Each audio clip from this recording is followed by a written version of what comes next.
how can we develop our insight? Hello guys, welcome to Yundel channel, and today's share is about being aware, developing our insight. This is very important guys, that we are aware about it, because insight is just a like path in our life journey. When we have a clear insight and a clarity of mind, it becomes easier for us to go by day where we are going to go. So how can we really develop our insight guys? It is very important that we know about it, and I am sharing it with you today. Again, this is just my share from my own life experiences and from my own reading. I am sharing this with you because I am learning this thing, and I hope I can teach you too. This is a tool we can use in our life journey, and it is very important that we have clear insight in this lifetime. And I am sharing it with you how can we really develop our insight.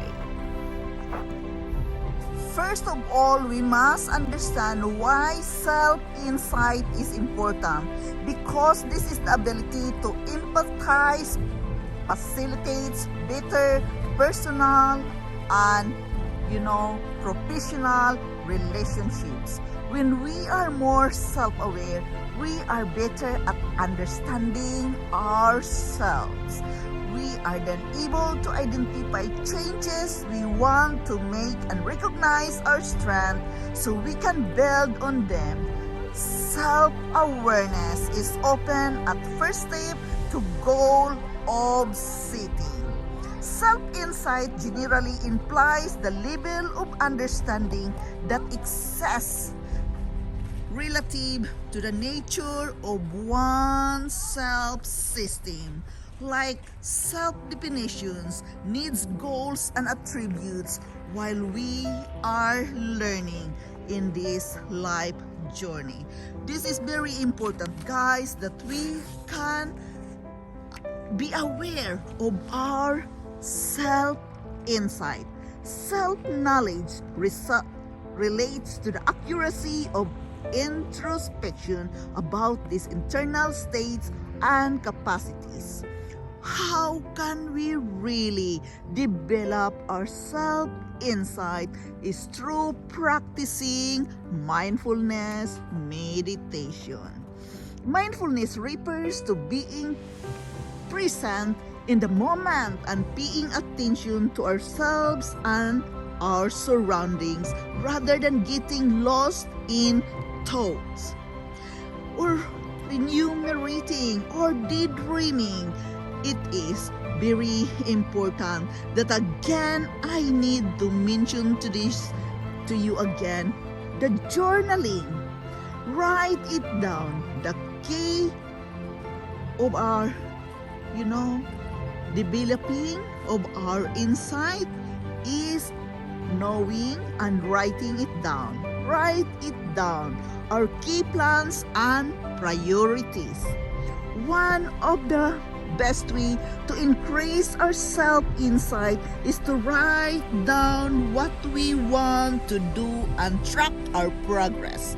We must ask our trusted friends and get regular feedback. At work or at home, even at home, we can ask our partner, we can ask our relatives for a feedback. We must make time to reflect. Again, guys, reflection is very important to do in our life. We must make time to reflect. Have a moment with yourself. There you are again. Having a moment with yourself is very important so we can develop our self-insight. Self-insight is important in our life because we can be able to recognize our strengths and weaknesses. This knowledge helps us to set goals for ourselves. Then we know where we have to room to grow, and that's a good thing. Our strengths help us feel confident in our ability to improve on our weaknesses. We can improve our self-insight by paying attention to what bothers us about other people. It is very important that we must learn to identify our emotional kryptonite. We must draw a timeline of our life.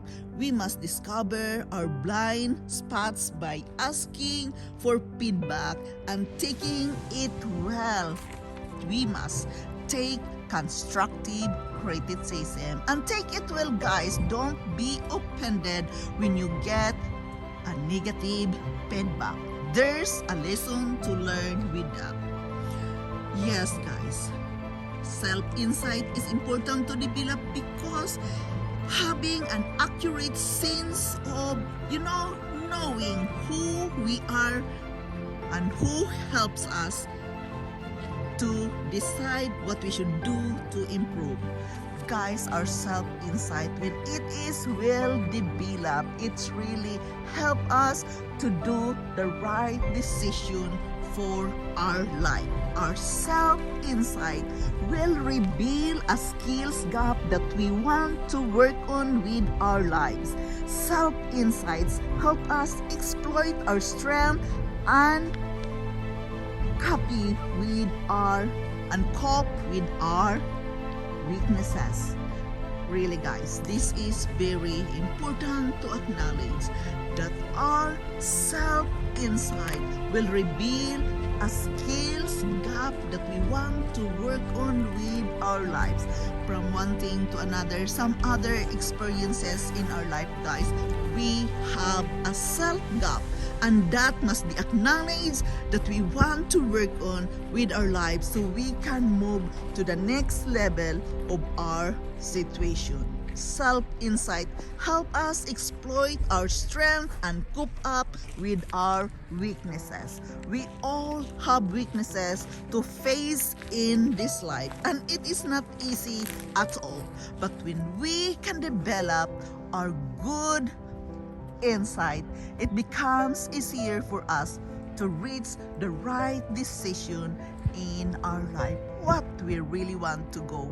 And it's, we can reach the right decision content and satisfied when our self-insight is well developed. So guys, again, this is not an easy share. It must be, developed through our self-awareness as well. It is very important that we know our self-knowledge relates to the accuracy of our introspection about this internal state and capacity. Really, guys, we can develop our self-insight through practicing mindfulness meditation. There you are again. The mindfulness meditation is being mentioned, as well as the journaling is very important to keep on doing if we want to develop our self-insight. How can we really develop our self-insight, guys? There you are. For me, number one is getting a notebook and a pen. Journaling, again, it is mentioned here. Journaling is very important because that can help us develop our self-insight when we know what we are going to do. And the more you write it, the more you understand your feelings, the more you see words into your feelings, and it becomes easier for us to develop our self-insight. And again, it's been mentioned here, the mindfulness meditation. The mindfulness meditation must be practiced daily to develop that self-insight.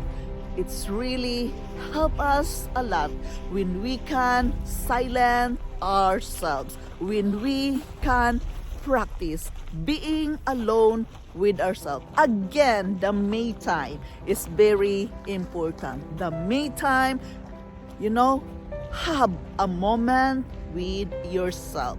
mindfulness meditation is a must to do when we are going to develop our insight. And for me, with that is it together with the prayers. For me, meditation and prayers goes hand in hand in my daily life in order to develop my self-insight. So again, guys, this is Yundel. Thank you so much for listening. Thank you so much for your support here in my life journey. Thank you so much, guys. I love you all, and bye-bye.